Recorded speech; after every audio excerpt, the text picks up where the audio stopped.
Welcome, everyone. Eugenia, Victoria, and I are really excited to start off our special issue with this kickoff meeting. So we are really happy to see so many of you interested in listening to what the call is about, and we are hoping that you are as excited as us to work on this topic in the upcoming months, years, maybe even. So first of all, let me show you what we will do today, what you can expect during the session. So in a bit, I will give the word to Davide, Editor-in-Chief of Journal of Supply Chain Management. He will say a bit about the journal and how this call aligns with what the journal is looking for. Then Victoria, Eugenia, and I will present you the call for proposals. So we introduce ourselves, how it all got started, why we think we need it, and also how we want to do it to really make it a success. And afterwards, we have a Q&A. Now, it might be that you have already a couple of questions that you already wrote down. Feel free to already start using the chat to already pose your questions, or meanwhile, the presentation, when something pops up, please feel free to pose already the questions. We might answer them instantly or discuss them during the Q&A, but then we can already collect some before we start the Q&A. Then I would like to give the word to Davide. Davide, thank you for representing the journal. Hannah and Andreas are here as well. Yeah, I will give the word. Exactly.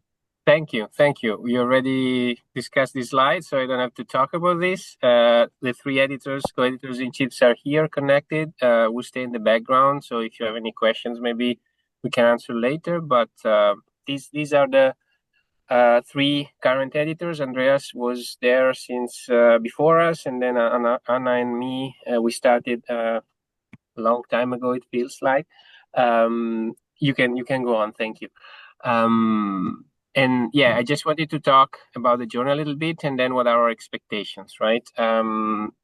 First of all, a big thank to Aline and Eugenia and Victoria, because this was very much a representation of the fact that Journal of Supply Chain Management is a community. So they actually proposed us to do something similar to these initiatives, and it was really great to see that, because that really fit with our mission of making the journal as inclusive as possible. As you will see, I mean, we call this a sort of special issue, but it's not really a special issue. It's more a research development program, and it made possible to really include as many people as possible, especially young researchers that might lack the access that big institutions have. So yeah, please proceed to the next slide. This is just to show how JSCM is organized. Of course, we have big representation in the US and Europe, but we also have regional editors in less represented countries, and we use them as ambassadors to really bridge the gap between, Western-centric type of research and all the rest of the world. So you will see on our webpage that we have regional editors for every area, which you can get in touch with if you are from that areas.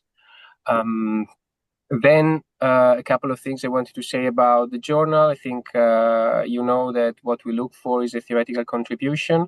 So one key aspect about this initiative for sure is the kind of data and novel ways in which you can engage with qualitative research, but always keep in mind that what we look for at JSCM is a true novel theoretical contribution. So whatever is the topic, whatever is the field you're working on, remember that theory is not just something that you use as a garnish that flavor your dish, but should be the main dish. That if I want to make one message, the most important reason that we usually desk reject manuscripts, and so that's something that I think you should all keep in mind. A couple of pictures I wanted to use just to close and kind of convey the feeling, right, of what we want from this. These couple of images for me are a metaphor, but they are also a literal representation of different kinds of data that you can use in your research.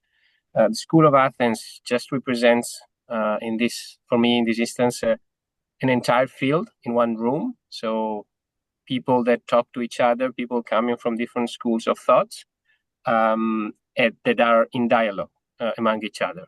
And I think this is what an healthy discipline looks like. I'd like to picture this as the field of supply chain management, and I'd like to see these initiatives as a way to engage in this discourse where even people that maybe before were marginal, they can actually be incorporated into the debate. And the next one, Kandinsky, is just to represent the new imaginaries that you can bring forward, new ideas, innovation, right, in research methods, but also in content. And you might look at this and at first it might seem random, right, and something totally uncomfortable with the kind of structure we are used to see. But actually, it's not random. There are some orders, there are patterns, relationships. So we do seek innovation from a methodological perspective, but we do seek innovation with rigor. So innovation in this sense doesn't mean that you're gonna disrupt completely, what we mean as rigorous research, but simply that you're gonna find a new structure, a new order.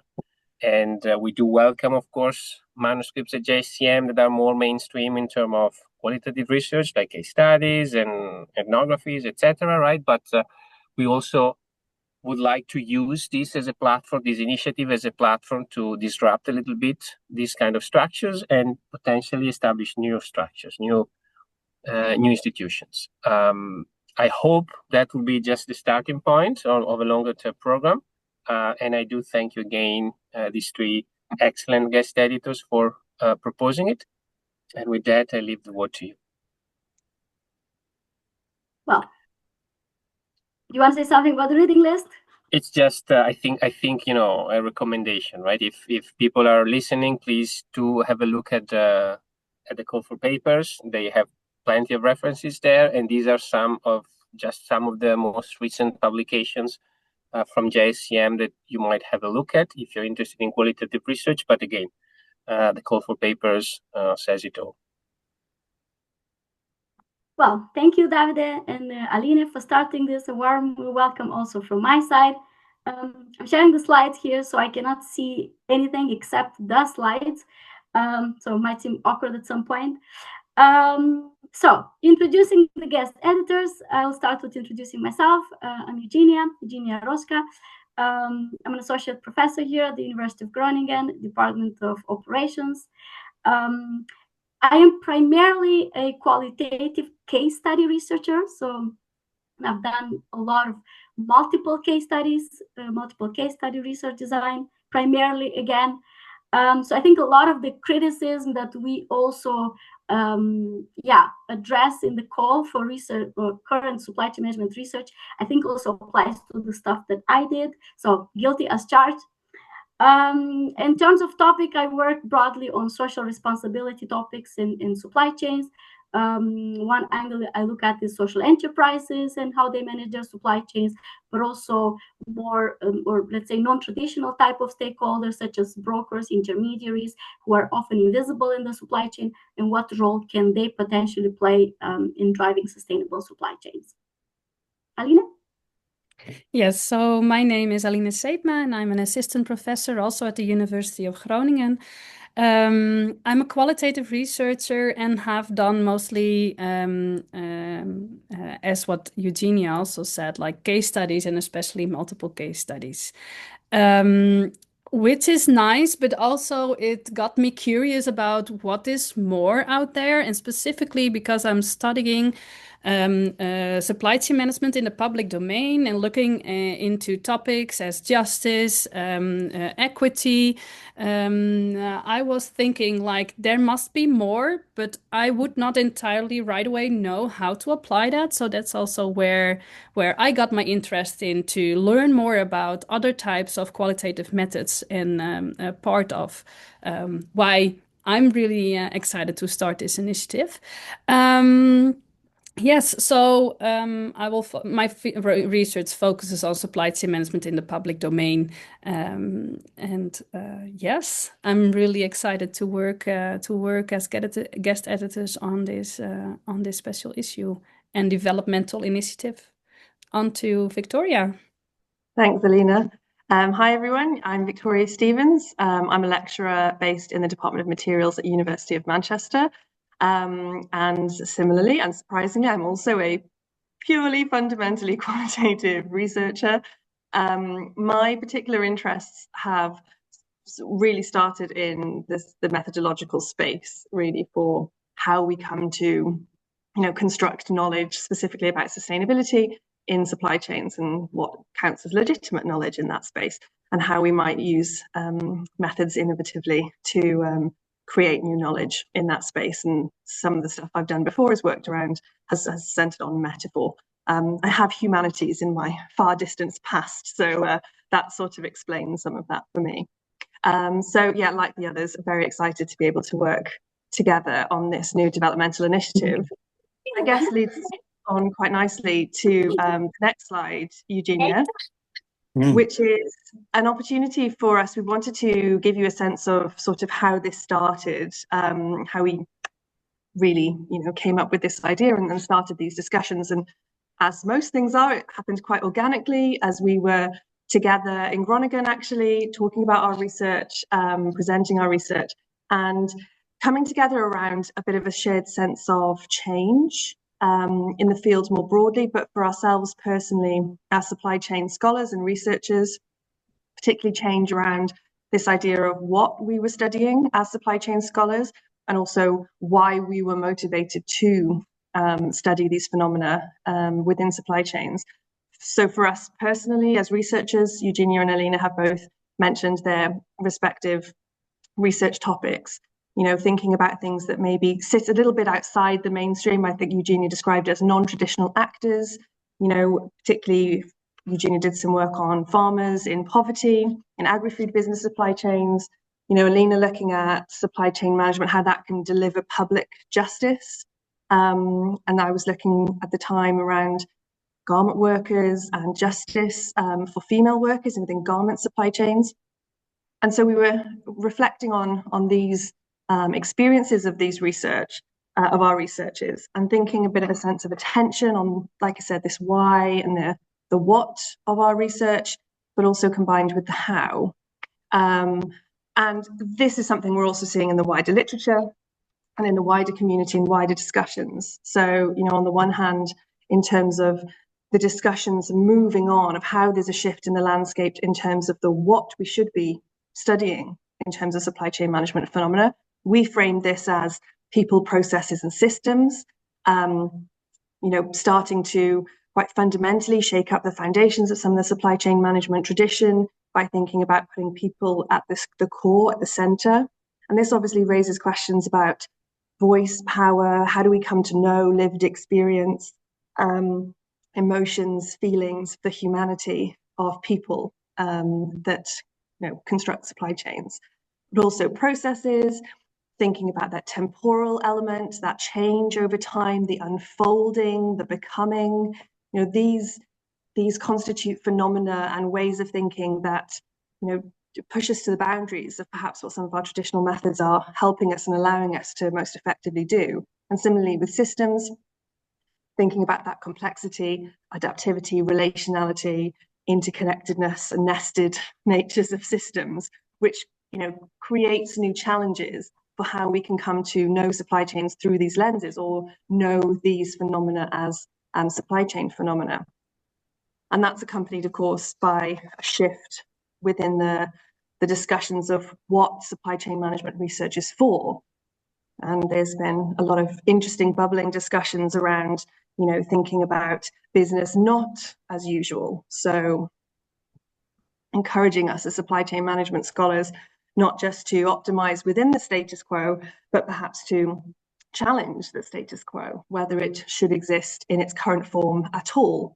And obviously the broader unspoken context for this is sustainability and societal grand challenges that encourages us to think about true sustainability, making transformative changes, transformation as opposed to incremental changes. And similarly, at the same time, thinking about how we're doing research and what we're doing research for to make change in practice that really manifests that transformation. to think about engaging critically with practice in a way that is about co-creating, imagining, reimagining, co-imagining. And these challenges and opportunities really made us think about, perhaps this tension where on the one hand, we've got the shift in the landscape in terms of the what and the why of supply chain management research as it's moving as a community, but also then on the other hand, a tension with the how we're doing that and how we're best enabled and capable of then coming to understand and know these new phenomena for the purposes that we're researching in the most effective way possible. And that for us was sort of the starting point for getting us to maximize this opportunity to grow our qualitative methodological toolkit to try and meet these demands, so to say. So that's how we got started. And now Eugenia's going to tell us what happened after that. Thank you, Victoria. So again, talking about the need and the opportunities to grow our methodological toolkit for qualitative research. There have been a lot of calls. Some of you are aware. I think Andrea's editorial walking us through Paris, that there are new other qualitative methods that we can use beyond the ones that we are most familiar with, that we are using most of the time. There are some examples of studies that have managed to survive peer review process. Lara Schilling published an interesting discourse analysis in JBL, and there's also an interesting ethnographic study of logistics service providers at the SCM. We suspect that there are more papers probably stuck in the peer review or who probably never made it through the peer review. So we do think that it is a rather risky strategy for supply chain scholars to engage in new methodologies where there is new methodologies for our community, where there is no clear know-how on how to actually conduct the methodology, but also how to assess it, how to review it, how to assess the rigor. And our underlying assumption in this call is that some of these qualitative methods are widely used in other disciplines. Just to give you some examples, our colleagues here at the Faculty of Arts, which I often talk to, they work a lot with critical discourse analysis, for example, in media studies, very often used. And this critical discourse analysis is a big umbrella. There's so many different methodologies for different specific issues that they can use. And one interesting thing I found out from those colleagues is that critical discourse analysis there are variations for different ontological, epistemological stances, so it doesn't necessarily need to be interpretative. That was interesting. Now, if you talk to colleagues from anthropology, which I had the opportunity to work a while ago, colleagues from the Vrije University in Amsterdam, they work a lot with visual methods like photo voice, film, movies, and they use that for data collection, analysis, but they also use that to promote their research. So they're really very experienced with visual methods, right?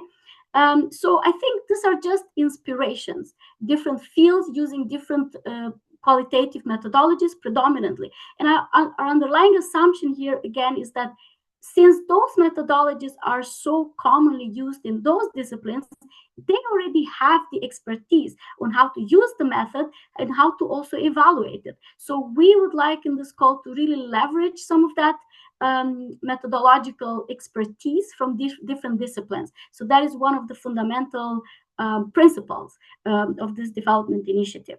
Now you hear me talking about, colleagues from Faculty of Arts, colleagues from anthropology. So you're probably thinking, well, we are supply chain or operations management scholars.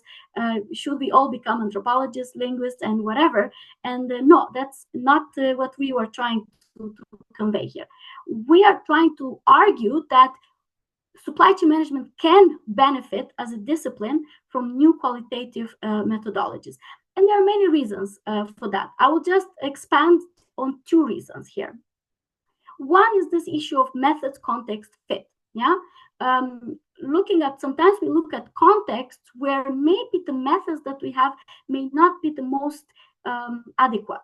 For example, This is a picture. The first one is a picture from a garment factory taken by my master students in Vietnam. You can see there are mostly women working in this apparel factory, which is common in garment apparel supply chains very often. So we can all agree that it is very important, very relevant for us to talk to these women as workers in these factories, trying to capture their voice, their perspective. But what is the most effective way to really capture the voice of this woman?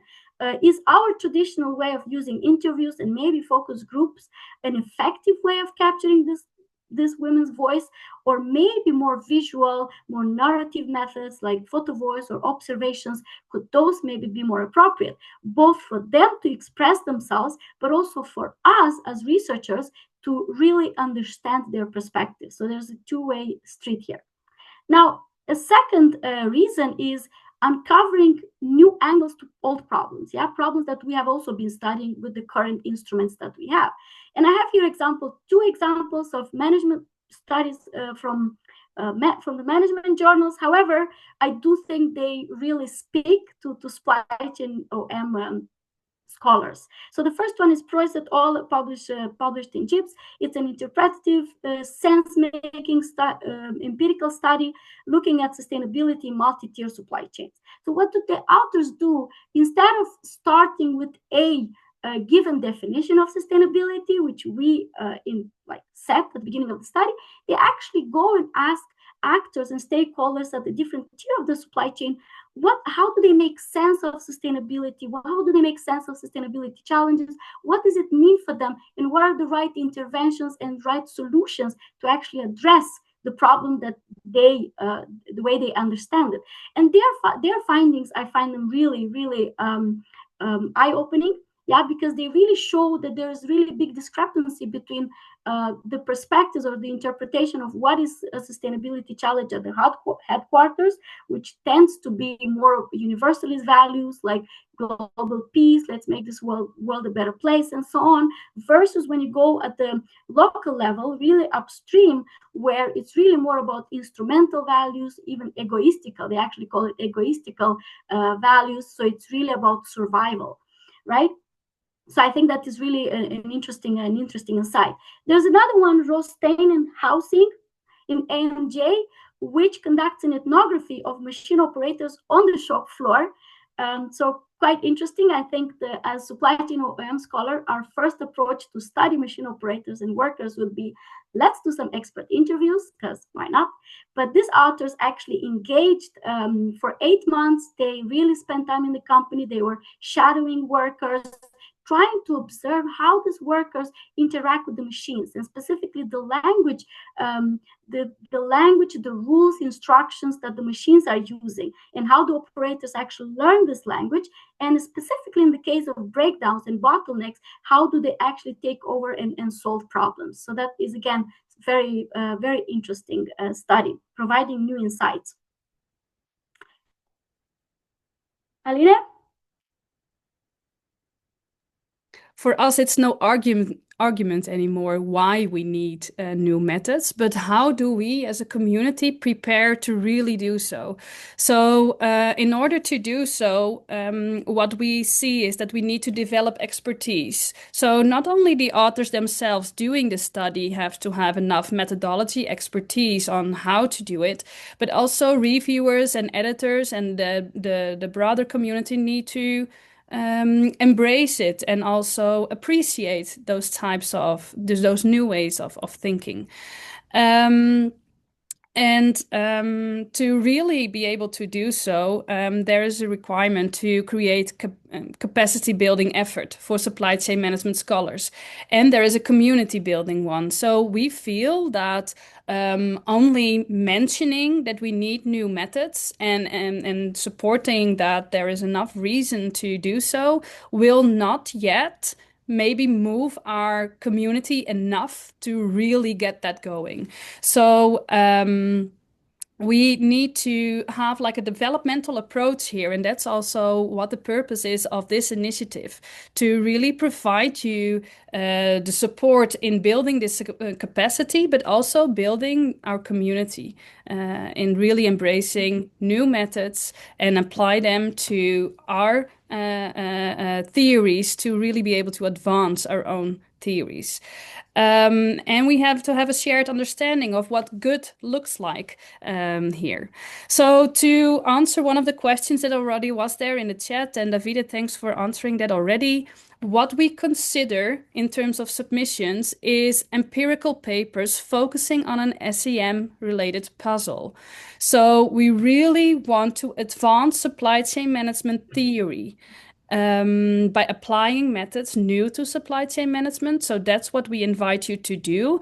But still, the empirical findings should be grounded in our supply chain management thinking, and it should, in the end, the study should advance supply chain management theory. And here you have freedom, right? Different methodologies require also different ontological approaches and epistemological traditions. So you are free to align that in accordance to what your research question needs and also what your methodology requires. To be very, very clear, we do not consider anything out of the scope of supply chain management. This special issue is part of the Journal of Supply Chain Management in the end, so there should be a contribution. We don't accept conceptual papers nor methodological papers, and also not literature reviews.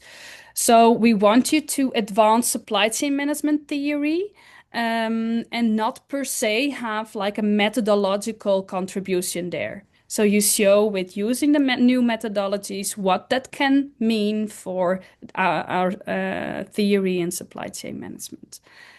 And in order to really support you in achieving that, we have thought of a developmental approach. So we really would like to support here a paper development process that emphasizes a deep formative engagement and learning throughout the process. So we as scholars are not yet as educated as other scholars in other disciplines might be in, for example, this critical discourse analysis. So we need to have this engagement with that discipline or that methodological discipline, and we need to learn throughout how do we really embrace that in our field. We would like to support that by inducing methodological expertise throughout the research process that comes along with writing a research proposal for this special issue, but also conducting the research then, and also, writing it up into a full paper. So this is a new approach to the journal, and it's different from just having a single stage of an evaluative review where you submit a full proposal and then get that reviewed. What do we do to support this developmental approach? Well, we will have a methodology and expert sessions and master classes to really get you get more ideas about what is out there, what might be methodologies that are useful for us to embrace as a community. We will organize special sessions as conferences to already see, okay, what are your ideas about it, and how those methods can be used, and we will co-create during those sessions. And we have development and learning sessions where we really want to learn also from, okay, what are the lessons learned when you apply such a new methodology? How can we learn from this? Not that you only learn as authors, but we learn from this as a broader community. And all is focused on continuous learning, capacity building, and community building. And how this really is put in a timeline, Eugenia will tell more about that. Thank you, Aline. So to follow up on what Aline was just talking, the development process. So here's our timeline. We have 2 milestones, as you can see. First would be proposal submission with the deadline September 30 this year, 2026. Until the proposal submission, we do hope to talk to many of you. We started the kickoff today. We will continue with a couple of webinars until June. We try at least once per month, method specific, which means one method, discussing with one person from a different discipline, talking about that method. We will be at the conferences in Porto, which is coming in March, will be in Vienna, Philadelphia. So hopefully we'll get to see already a lot of proposals in the next couple of months before they are submitted. Then after the proposals are submitted, we will evaluate the proposals, and we aim to get back to you within 4 weeks whether your proposal is selected to proceed for the full paper development stage or not. If your proposal is accepted, you will be assigned one of the guest editor, which is me, Aline or Victoria, and a methodological expert to guide you in the process. We aim to have check-ins every 2-3 months, whether written, whether short meetings, especially with the methodological expert. That will be the key check-ins. Written feedback progress every 6 months, we'll see depending on the need. And then we also aim to have either online or in person, depending on the proposals accepted and depending on where are the authors, to have some paper development workshop, whether in Groningen, Manchester, or at other locations. This will be for the full paper development. Yeah, so we'll have 1 year to move from the proposal stage to the full paper submission. And before I go to the full paper submission, maybe I should mention what will be the main criteria for evaluating the proposals. We have 3 main criteria. One is the novelty in terms of methodology, but also the fit between methodology and the question that you're trying to ask. Second will be feasibility in terms of data collection, analysis, and everything. Of course, we have 1 year for full paper development, so it should be a feasible project. And third is potential for supply chain management contribution, which is very important. So after you go to the full paper development, the co-creation process or development process, end of September 2027, so 1 year later, you will submit the papers, which will then go for a peer review process at JCM. And during the peer review, again, we will aim to have, in the review team, we will aim to have reviewers both from the supply chain side to assess the supply chain management theory contribution, but also methodology. And you will be a different reviewer, or at least we aim for that, a different methodological reviewer than the methodological expert that guided you in the process. So we have kind of a 2-stage check, so to say. So this is the process, the way we envision it right now. But we do want to point out this is also a new format. It's not a typical special issue. So there might be small changes here and there in the process. And can I add one more thing? We want to be very clear that if you are passing the proposal submission phase, that is not a conditional accept for a full paper submission. So be aware that passing the proposal submission allows you to go into this developmental process where we give you all kinds of support activities. But then again, the full paper submission is again starting from 0. You will go through the full review process, and you depend on the you depend on the peer review process as we regularly have at JCM. Yes, just to be fully clear on that. Thanks. Yeah, that's correct. And Victoria, we'll continue. Yeah, and so building on or sort of drilling down from the broad landscape, timeline that Eugenia outlined, bring it down to today. Today we've got our launch, and then we just wanted to outline some things that are coming up that you might want to take a note of and hopefully join us at. So the first is next month in February, we'll be having our first online webinar to get the methods discussion started. This is going to be focused on actually hearing from supply chain scholars who have embraced and worked with alternative, unused or underused methodological approaches, qualitative approaches in their supply chain management research.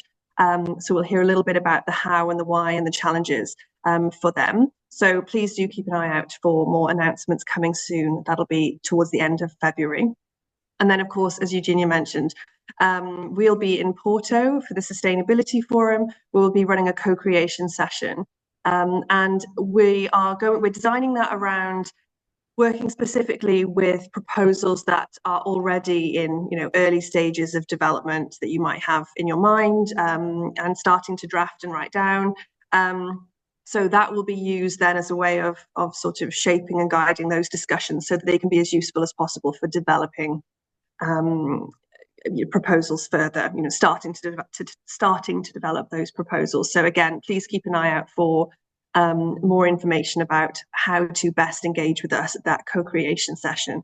And it may well involve submitting an early stage, draft, low pressure, low risk proposal, just to support an effective co-creation session. So we hope to see you at both of those events and in Porto.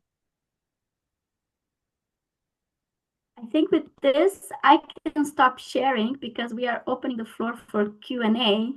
Oh wait, could you quickly share the slide? Just sorry. To open up Q&A, I added a QR code, but I can also share the link in the chat. I think that most of you have signed up for this session already through the link, through the QR code. But if you want to stay up to date, we use that as an emailing list to keep you up to date. We will also be visible on LinkedIn, but if you are not yet on the email list and you want to be, do sign up via the form. I will share you can stop sharing now, and I will share the link in the chat as well. It's great to see so many faces. So thanks for that. Chris, you are having a question. Feel free to. Hi, thanks. And thank you very much for kind of the really informative session for the SI. Really exciting. I got a question about the timelines and the expectation on the proposal. Obviously, we're going to have this expert methodological input, which implies that we'll have a chance to shape the methodology during the year. How far through the research are you expecting these proposals to be, given this methodological input? Should we be coming with, this is a project I want to do, but I haven't started yet, and therefore there's more chance to actually embed some of the input from the experts, yourselves and others that you bring on? But then it gives a very tight timeline to turn that around, collect the data, analyze the data, write it up into a paper that's going to be suitable for submission? Or are you expecting something that's much further through, but perhaps, there's less chance for that methodological input to change the data collection? Maybe the analysis, of course, would happen, but So if you could speak to that, that would be really helpful. Yeah, I can. Yes, go. sure. If that's okay. Yeah, so that's a very good question. Yes. And it also goes back into the feasibility criteria, what we were talking about. I mean, you should have a method in mind, and it should be a good fit with the question that you want to answer, right? And you should already have an idea for the theoretical angle, right? And it should not be too far, because then the expertise, we cannot also benefit from the methodological expertise. In the sessions that we will have in the webinars, they will be more about the value of having the study. It will not be really like a how to, step by step engage in employing the methodology. That's not what we envision at the moment. So the method-specific webinars are more about, in general, about the method. What is the value of the method? What could be the specific questions that you could answer using this method, and so on and so forth. So do you guys want to add anything? Victoria, Aline, Davide? No, I think that's clear. And at the same time, if you want to have a bit of a longer timeline, working on your full paper, you could think of submissions are open, so to say. So if you feel like you really need more time, you could also think about submitting your proposal not in September but earlier on. Yeah. And if I may add, I think this is also part of the co-creation process. So we will discover what happens while we go. And I can imagine that if you're submitting something which is already maybe entering the empirical part where you're collecting data, or maybe you already have collected data, maybe the guest editors will be in a position to say, hey, why don't you actually submit this to the regular issue because you really don't need our input. That also depending on the method, right? If it's a classic case-based paper, then it would probably go to a regular issue, right? But if there is this balance between the novelty and the fact that you can actually benefit of some input, then you will be entering the program. And in terms of the, let's say, the other end of the spectrum, if you don't make it on time, you can always, wait a little bit more to work on your data based on the input and then submit to the regular issue. I cannot see what will be the conclusion of this program, but as I said at the beginning, one of the objectives is to make maybe this as a permanent type of initiative or something like that, right? So maybe now we have something consistent with the special issue, but later on we might define some new formats, right, to develop this kind of research proposal, just like you do for experiments or other type of studies. As a background, we also need to transition at some point to a new publishing system, manuscript system, which we kind of are afraid of. But when this will happen, apart from all the possible issues, we hope also that this would allow an easier management of different types of processes for rendering manuscripts. So again, that could become something a little bit longer term. Yes, So I want to... Leonardo is in the chat also responding to it. And I think, we try to be as think along as much as possible because it is a developmental process. And also we don't know exactly what will happen at what point in time. Maybe there is more effort needed to embrace a certain methodology or not. And we will try to support you as much as possible in achieving that feasibility. But there should be feasibility in the sense that there is a logical fit between the question and the methods, and that you already have access to data. So maybe you didn't collect the data yet, but you have access to data. Or if you use a method that is focused on a new type of analysis more than a new type of data collection, then the data collection could already happen, right? So it also depends a lot on where is the newness in your methods that you apply. Yeah, and maybe to answer to Leo's question, so we chose 1 year. We thought, okay, 1 year is long enough. However, when we see that most of the proposals are simply cannot simply make it in 1 year, then we might just extend it by half a year to say, okay, we will have the deadline for full papers submitted, so it will be 1 year and a half. So this is also something that we will decide as we go. So there could be extensions. That's definitely the case. And there was another question in the chat about the topics for the meta-specific webinars. We do have a list in mind. For example, we will invite somebody to talk about critical discourse analysis, some colleagues from the Faculty of Arts. We want to invite somebody to talk about visual methods, the colleagues from VU that we were talking before. We do want to have somebody talking specifically about ethnographies. We have a couple of potential speakers. So yeah, these 3 methods, let's say, are already on our list. But if you have other specific ideas for methods, you can also suggest something, and then we can see, we can work with that. I suppose to add to that, what we'd say is that's a little bit of the uncertainty, because I suppose we're hoping to be surprised by the possibilities of new methods and new approaches that are, we haven't necessarily thought of.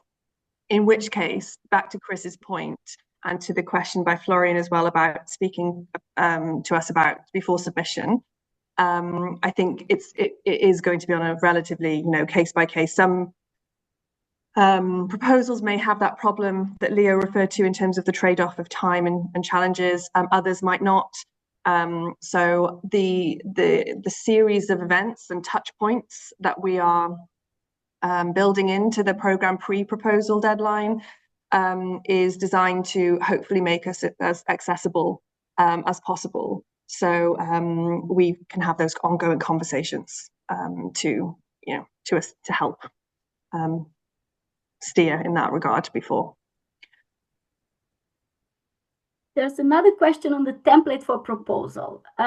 So we do not have a template. We just have a word limit, which is still quite, generous, between 2,000 and 4,000 words. So it's quite a big range. We actually did that for a reason, to keep it a little bit open and give the authors the freedom to present their proposal, to choose a structure that puts their proposal or the novelty of their proposal in focus, right? Because depending on the method, depending on the question, maybe there's a different structure that benefits that proposal. So there's a reason we would like to keep that open. But still keep in mind it should be well grounded in the need and why do we need this type of research? How will it potentially advance supply chain management literature? That should all be well grounded as you would expect for submissions that you would submit to Journal of Supply Chain Management. So yeah, we do expect that you have thought of that beforehand. And of course, novelty, feasibility, theoretical contribution as our criteria, maybe a useful structure in some respects to help to frame it. I'm looking through the chat to see if we missed anything. Any questions? Here's a question. Can the methodology section be mixed methods or should it only be qualitative? So if the newness is about mixing qualitative methods with quantitative ones, I wouldn't. So the newness should be in the applying qualitative methods, I would say. I don't know, Eugenia, if you think something else, or Victoria. Yeah. Mixed methods are a bit Yeah. unique studies in many ways, so it's a bit difficult to give Yeah. They use a bit of a different logic for making the inferences, and very often the problem with mixed methods, you see that they both need to hold as independent studies if you want to publish it as a mixed method. So yes, I don't know if this is something we will consider. No, well, in the end, the focus is on exploring, right? And not per se on testing. Yeah. So maybe that's something we would have to discuss.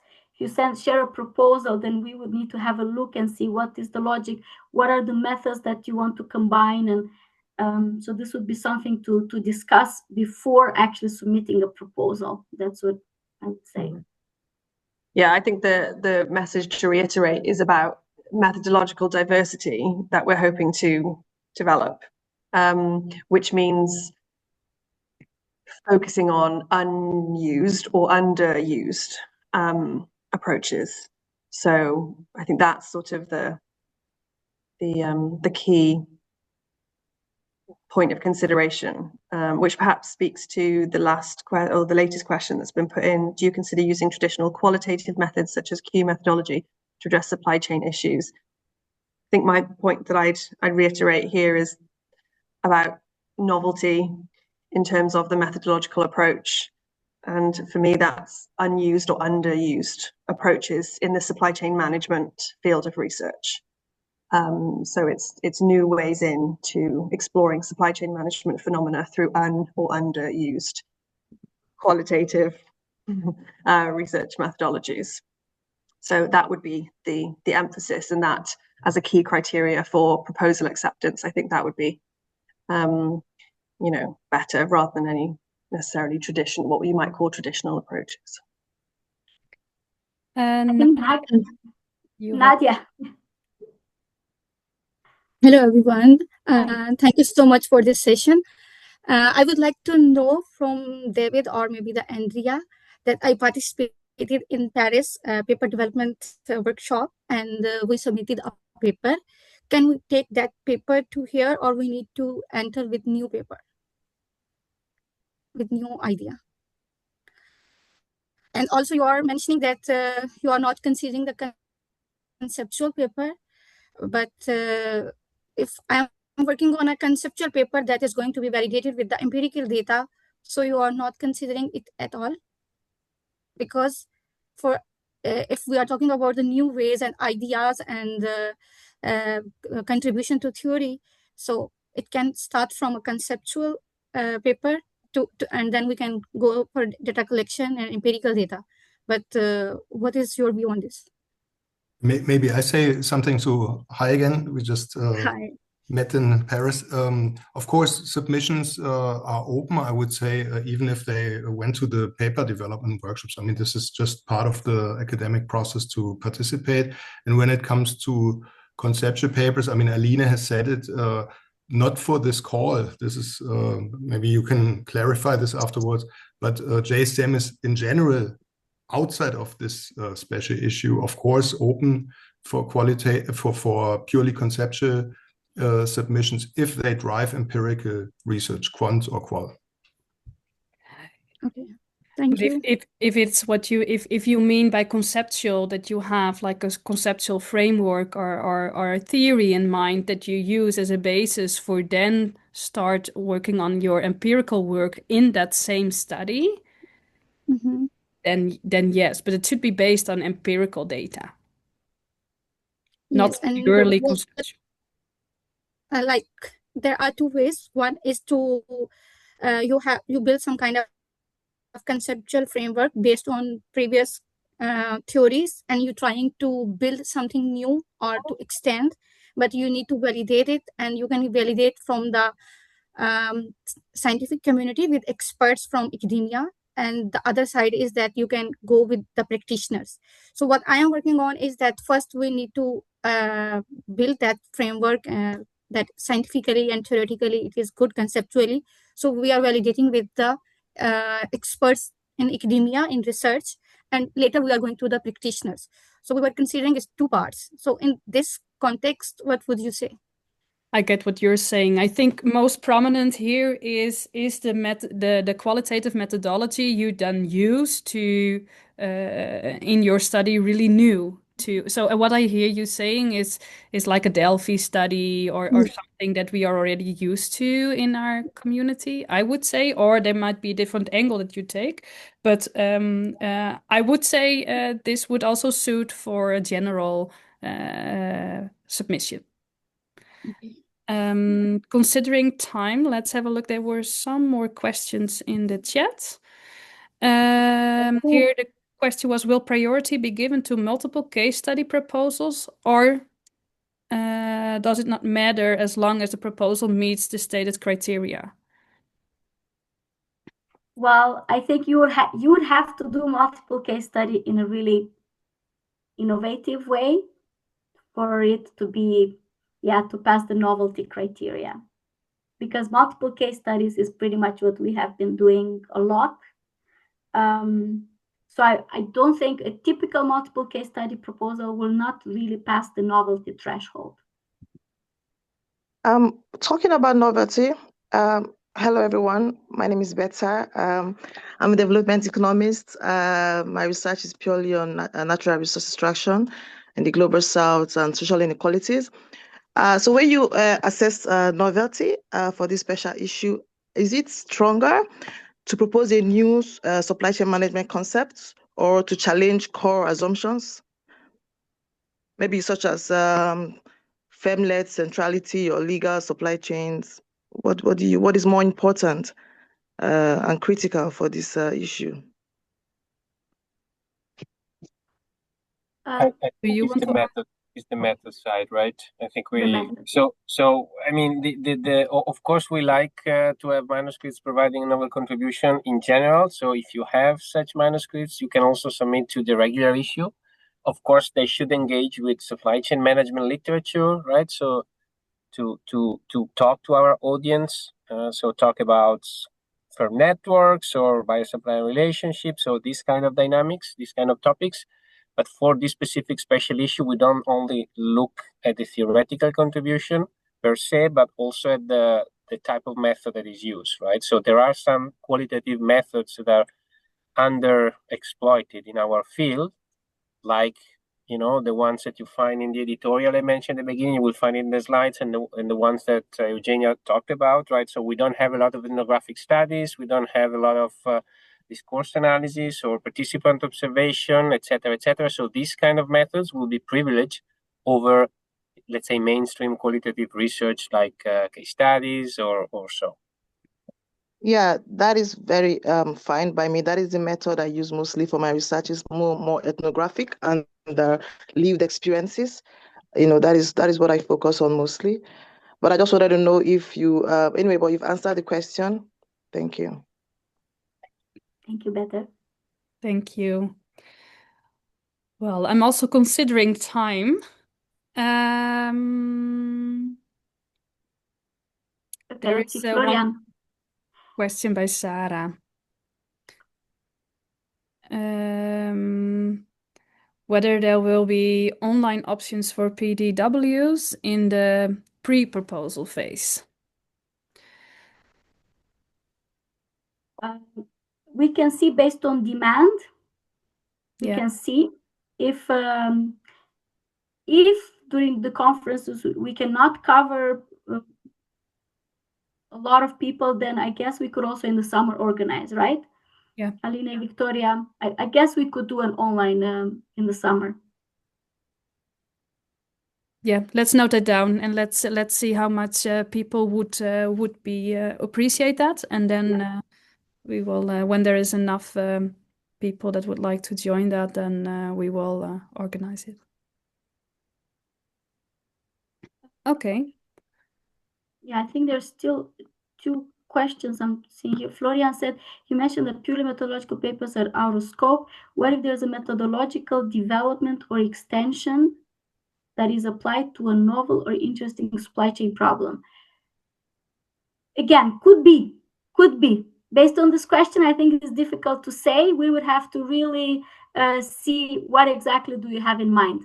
What is if this it's only a methodological contribution and not a supply chain related contribution, then no.